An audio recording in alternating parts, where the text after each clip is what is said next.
Ang kwentong ito ay hango sa totoong buhay. Karanasan ito ni Rinso. Taong 1969, Anda, Bohol.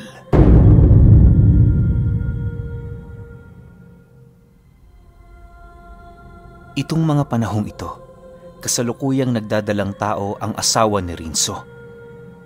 Bagaman ordinaryo ang pagbubuntis nito, ayon sa albularyong napagkonsultahan nila, hindi ordinaryong bata ang dinadala ng kanyang asawa.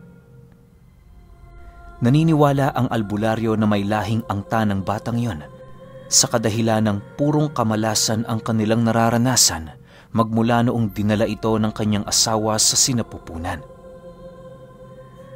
Ayon pa sa albularyo, na bagaman ordinaryong kaganapan lamang ang mga bagay na yon, hindi nila ito maaaring ipagsawalang bahala.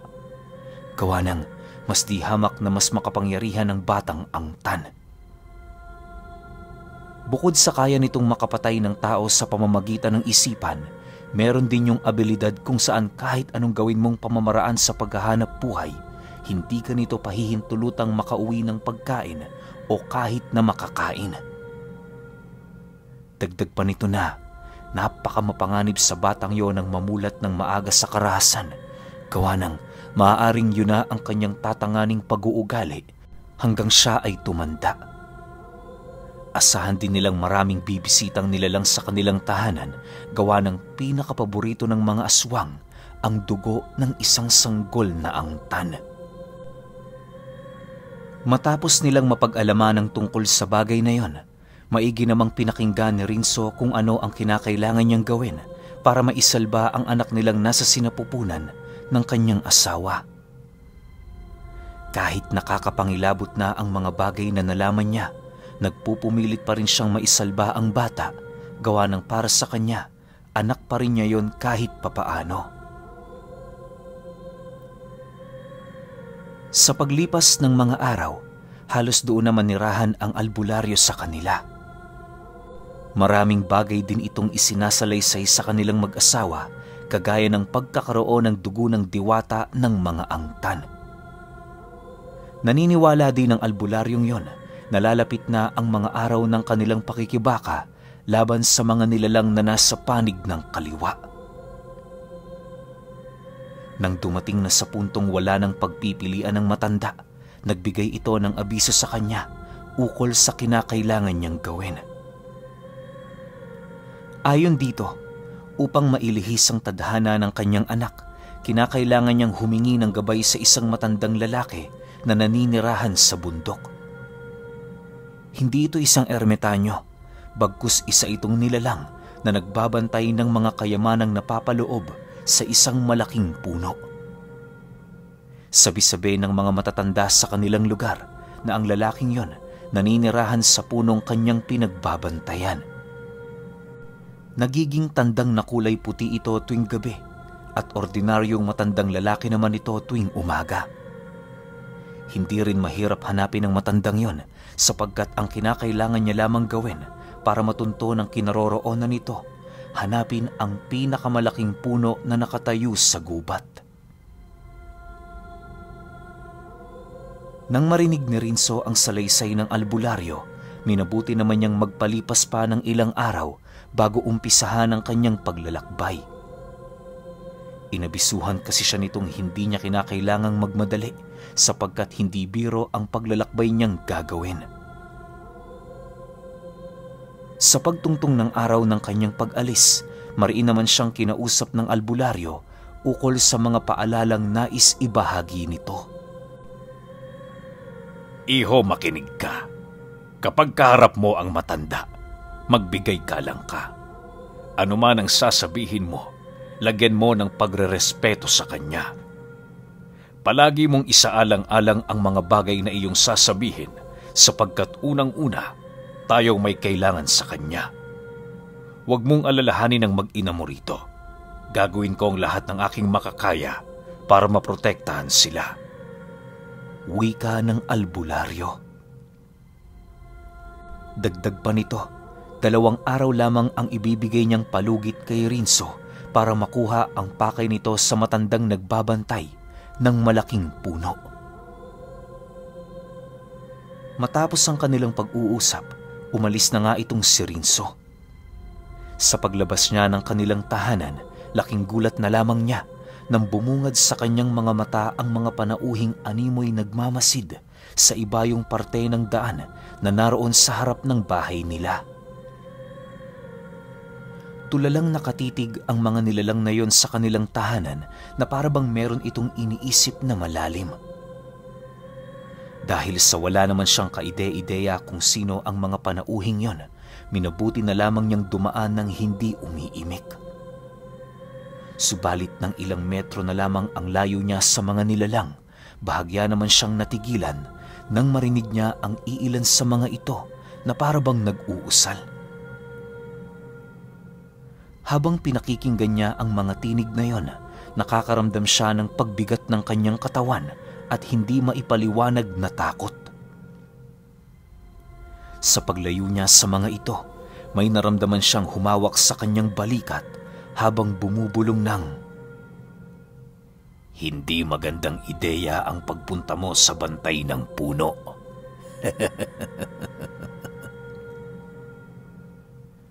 Matapos niya yung marinig, agad naman siyang napalingon, subalit sa hindi inaasahang pagkakataon, wala siyang nakitang taong naroon. Pakiramdam niya, yung bumulong sa kanya, isang aninong mabilisang naglaho bago pa man niya magawang makita. Upang hindi na makaramdam ng karagdagang takot itong si Rinso, mariin na lamang niyang ibinaling sa kanyang paglalakad ang kanyang atensyon. Habang binabagtas niya noon ang daan, may mga naririnig siyang bumubulong sa paligid, subalit hindi na niya ito gaano pang pinansin. Iisa lang ang nasa isip niya noon, makuha ang bagay na kinakailangan ng albularyo para mailigtas ang kanyang mag-ina. Makalipas lamang ang ilang oras na paglalakad, nadapo na nga itong si Rinso sa gubat.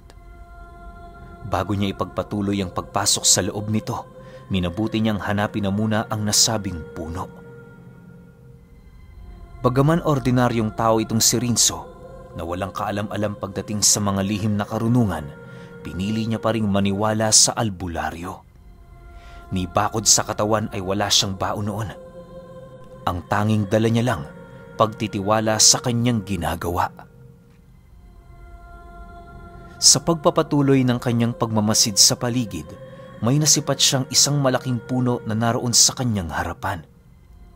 Kulay puti ang katawan nito at meron yung napakayabong na dahon. Kahit hindi siya sigurado kung yun na ba ang punong hinanap niya, pinili niyang puntahan ito. Maya-maya pa, nang makapagpasya na siya na yun na nga ang punong pupuntahan niya, dali-dali naman niyang binagtas ang daan patungo sa looban ng gubat.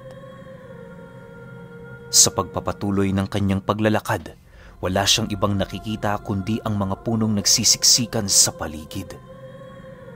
Medyo nararamdaman na din niya ang pagdilim ng kabuuang lugar, pero hindi niya yun gaanong iniintindi. Sa pagsapit ng takip silim, unti-unti nang kinakabahan si Rinso. Hindi niya alam pero pakiramdam niya, sa tuwing ihahakbang niya ang kanyang mga paa, merong mga tinig na bumubulong sa kanya sa paligid. Wala din siyang makitang tao sa lugar na yon, gawa ng kilo-kilometro na ang layo nito sa bayang kanyang pinanggalingan. Bagaman nais niya na noong umiyak dahil sa takot, pilit niya noong tinataga ng kanyang loob, alang-alang sa kanyang mag-ina. Makalipas pa ang ilang minuto, tila ba may mga naririnig siyang mga nilalang na sumusunod sa kanya. Bukod sa nag-aangil ang mga ito, nararamdaman niya ding lumulundag-lundag yun sa mga puno. Ang labis naman niyang ipinagtataka ay sa tuwing sisipatin na niya ang mga ito, kusang tumatahimik ang paligid.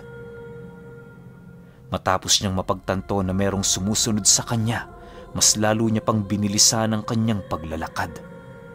Minsan nga, hindi na niya mapigilang tumakbo kahit hindi siya pamilyar sa lugar na kanyang dinaraanan. Sa pagpatak ng 7:00 ng gabi, Doon na nga nangyari ang hindi niya inaasahang kaganapan. Nang masipat niya kasi ang punong nais niyang puntahan, may kung anong nilalang ang tumambad sa kanyang harapan. Nanlilisik ang mga mata nitong nakatitig sa kanya habang patuloy yung nag-aangil. Napakahaba din ng binti nito na siyang naging sanhi upang hindi gaanong makatayo ng tuwid ang nilalang na yon. Maya-maya pa, pagsilay ni Rinso na papasunggab na ito sa kanya, buong puwersa naman siyang lumihis ng dinaraanan, subalit bago pa man niya yun magawa, naramdaman na niya ang pagbigat ng kanyang mga paa. Halos hindi niya noon magawang makaalis sa kinaroroonan niya kahit mariin nang sinasabi ng utak niya na umalis na siya sa lugar na yon.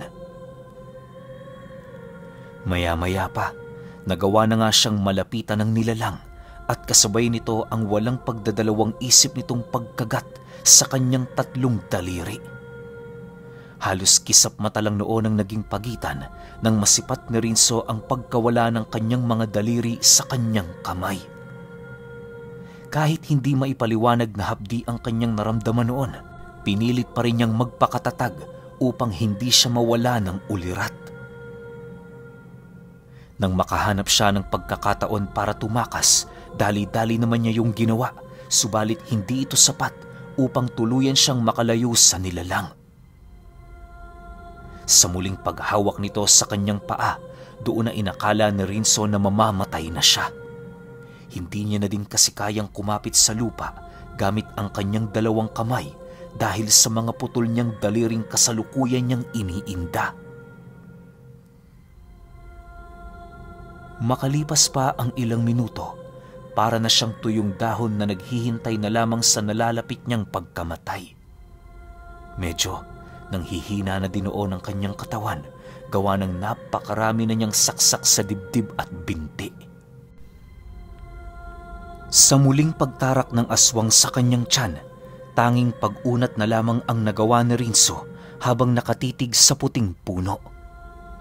Unti-unti na din siya noong nawawalan ng ulirat kung kaya't hindi na sumasagi sa kanyang isipan na makaligtas pa sa pangyayaring yon. Pagramdam ni Rinso na dahan-dahan nang pumipikit ang kanyang mga mata, bigla naman siyang napamulat nang maramdaman niya ang katawan niya na parabang hinihila. Pagsilay niya sa kanyang harapan, laking gulat na lamang niya nang masipat niya ang isang tukanan tandang na kulay puti. Napakalaki ng tandang na yon na halos kasing taas na ito ng kalabaw. Dahil sa kanyang mga nakita, kahit papaano nagkaroon siya ng lakas para muling ipaglaban ang kanyang sarili. Lumipas pa ang ilang minuto, muli na namang sumugod sa kanya ang aswang na pumutol ng mga daliri niya. Subalit bago pa man yun makalapit, buong puwersa itong inatake ng tandang na merong 2 mahabang tari sa mga paa.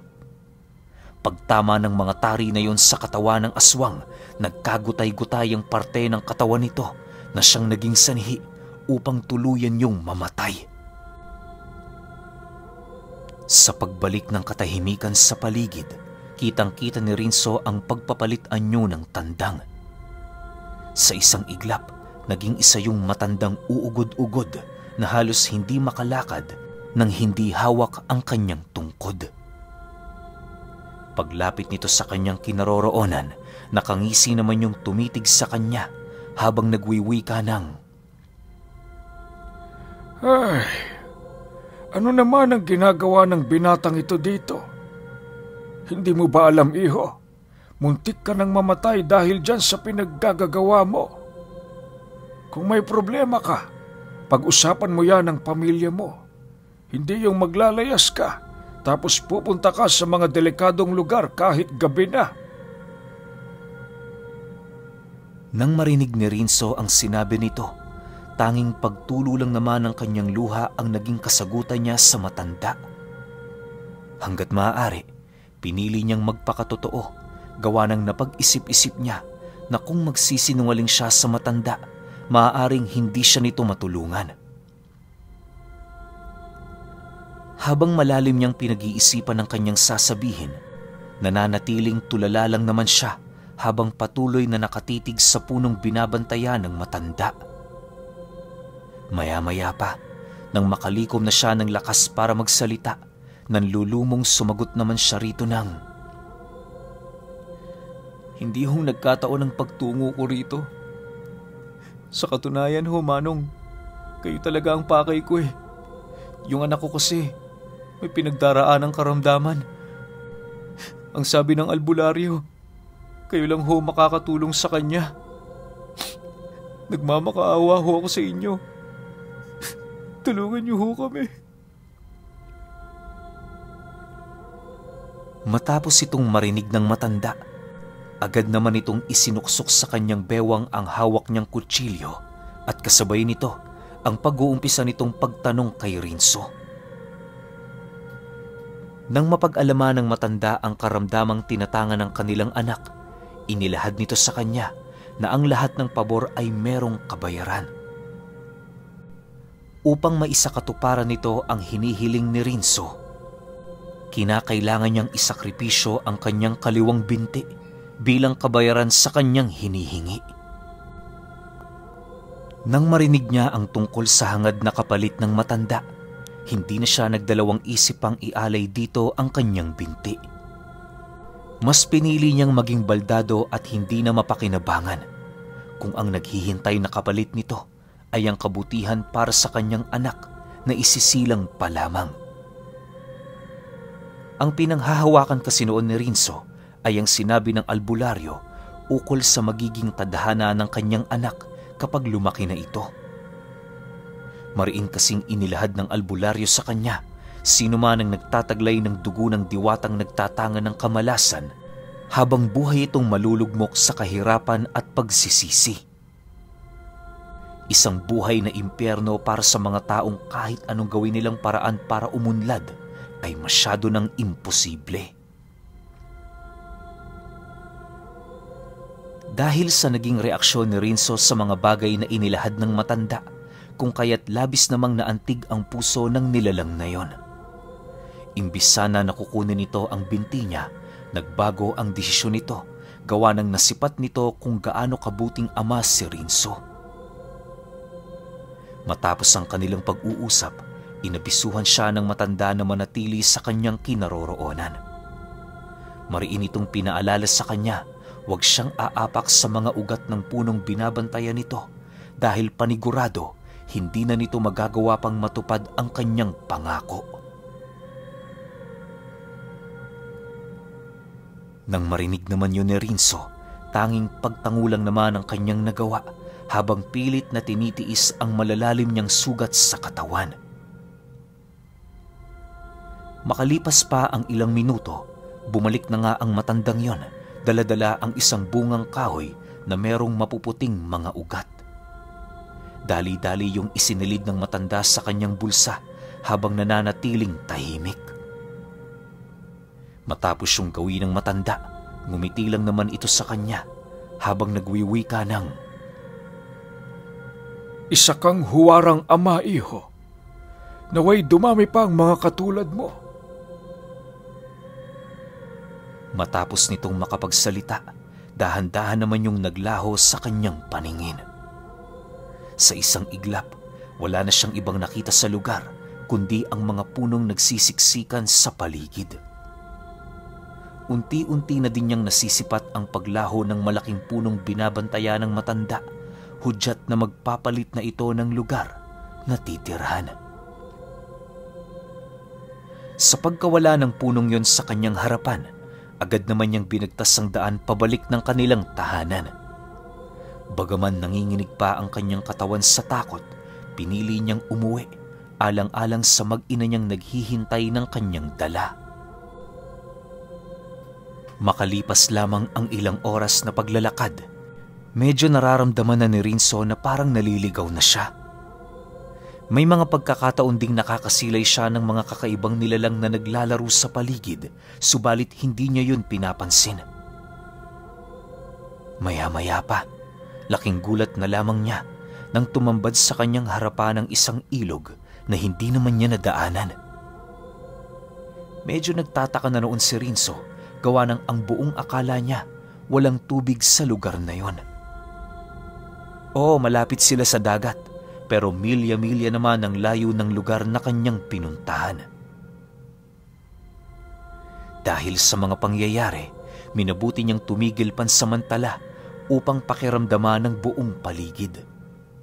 Hindi na din niya maiwasang mabahala, lalo pat pagod na ang kanyang katawan dahil sa muntik-muntikan ng pagpaslang ng aswang sa kanya noong naroon pa sila sa kinaroroonan ng bantay ng puno. Habang umiikot ang kanyang paningin sa paligid, tanging panalangin niya na sana'y wala ng aswang ang nakaabang sa pag-uwi niya. Sa pagpapatuloy ng ganoong pangyayari, bahagya naman siyang nakampante nang makaramdam siya ng isang napakalamig na kamay na humawak sa kanyang balikat. Alam niyang hindi pangkaraniwan ang kamay na yun, pero may kung anong tinig sa kanyang isipan ang nagsasabing wala siyang dapat ikabahala sa mga nilalang na nagpaparamdam. Lumipas pa ang ilang oras, wala namang nangyaring kakaiba kay Rinso. May mga engkantong dumaraan sa kanyang harapan pero hindi naman siya nito pinapakialaman. Maya-maya pa, dahil sa pagod na nararamdaman niya, hindi niya namalayan ang kanyang sarili na nakatulog na pala. Paggising niya kinaumagahan, nadatnan niya ang kanyang sariling nakahiga sa ilalim ng isang malaking puno, katabi ang mga bunga ng punong naroon sa kanyang paligid. Sa pagtayo ni Rinso sa lugar na yon, nasipat niya ang isang duwending kulay puting nakaupo sa isang bunga habang nagmamasid sa kanya. Inilahad ng duwending yun sa kanya, na kaya lang naman nila nagawang iligaw itong si Rinso dahil may grupo ng mga aswang silang nakitang nagbabantay sa labasan ng gubat. Kung hindi nila iniligaw ito, paniguradong hindi na siya aabutan ng madaling araw. Matapos naman niyang mapag-alaman ang naging dahilan ng mga nilalang, minabuti na lamang niyang magpasalamat. Makalipas lamang ang ilang minuto nilang pag-uusap, nilantakan na niya ang mga pagkaing inihanda nito bago magpasyang umuwi. Sa pagbalik ni Rinso sa kanilang tahanan, nadatnan niya ang albularyong napakaraming galos at pasa sa katawan. May mga palatandaan ding nasunog ito ng mainit na bagay na siya namang labis niyang ipinag-alala. Maaari kasing hindi na makayanan ng albularyong yon na makaramdam ng sobrang sakit sa katawan, lalo pat hindi na rin biro ang edad nitong tinatangan. Sa pagsapit ng 7:00 ng umaga, kahit papaano naging panatag na itong si Rinso dahil nasa maayos naman na kalagayan ng albularyo.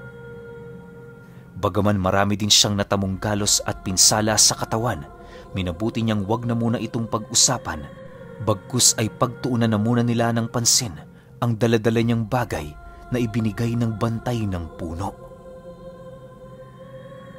Sa pagsilay ng albularyo sa kanyang dala, abot langit naman ang tuwa nito habang nagwiwika sa kanya ng, "Ito nga yun, Rinso. Salamat. Salamat sa Diyos at pinagbigyan niya ang hiling nating dalawa. Magpahinga ka na muna. Ako na ang bahala rito."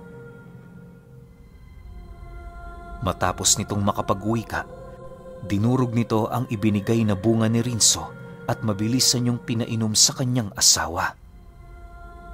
Matapos itong gawin ng albularyo, itinago nito ang mga ugat ng bungang yon para muling ipainom sa kanyang asawa sa pagsapit ng unang araw ng mga susunod na buwan. Ginawa nila ito hanggang sa sumapit ang araw ng kapanganakan ng kanyang asawa.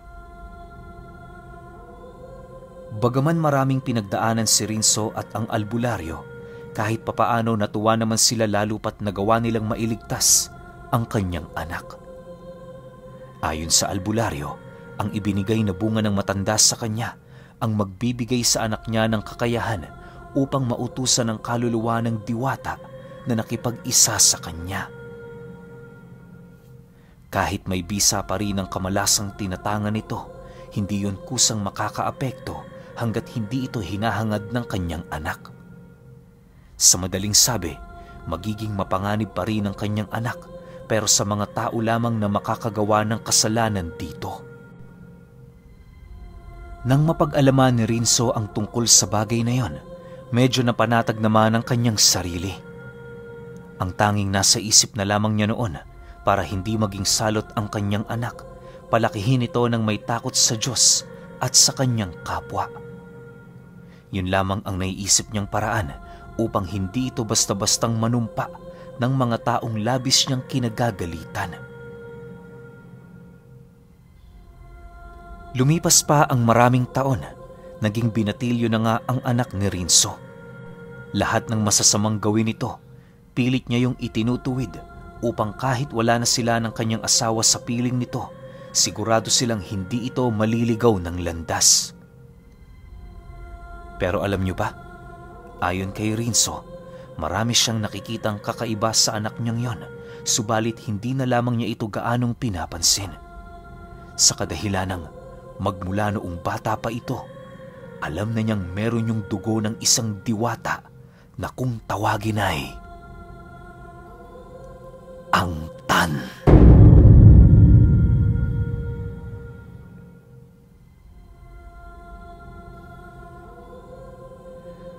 Okay, opinyon ko sa kwento. Ngayon ko lang narinig yung ganitong klase ng diwata na kung tawagin ay ang Tan. Ano kaya sila? Nasaan kaya silang panig? Kasi diwata eh. Karamihan sa mga diwata, di ba, nasa kanan yan. Pero itong ang Tan, magdadala ng sandamukal na kamalasan, dilubyo sa buhay mo. Mabuti na lang talaga magaling yung albularyo na kakilala nito ni Rinso. Kasi kung hindi, malamang nakakatakot na kaaway itong anak ni Rinso kasi pwede kanyang isumpa tas mamamatay ka. Diba, napakadelikado nun. Pero sayang lang no, kung meron pa sanang ilang episodes to, malalaman natin kung ano-ano yung mga bagay na ginagawa ng anak ni Rinso. Kasi tao lang rin naman yan eh. Though meron siyang lahing kalahati nga nitong ang Tan, tao pa rin siya sa kabuuan. So makakagawa to ng mga kasalanan. Or merong mga tao na makakagawa sa kanya ng kasalanan. Ano kaya ang gagawin ng anak nito ni Rinso pag nagkataon? Kasi nasa loob pa niya yung pagiging ang Tan eh. So pwede pa rin siyang magsumpa. Tsaka pwede pa rin siyang pumatay ng tao gamit lamang ang salita. Sayang no, kaso isang episode lang eh. Pero kayo, kung may opinyon kayo sa kwentong ito, comment nyo lang sa baba. Yun lang, hanggang sa susunod na kwento. Salamat.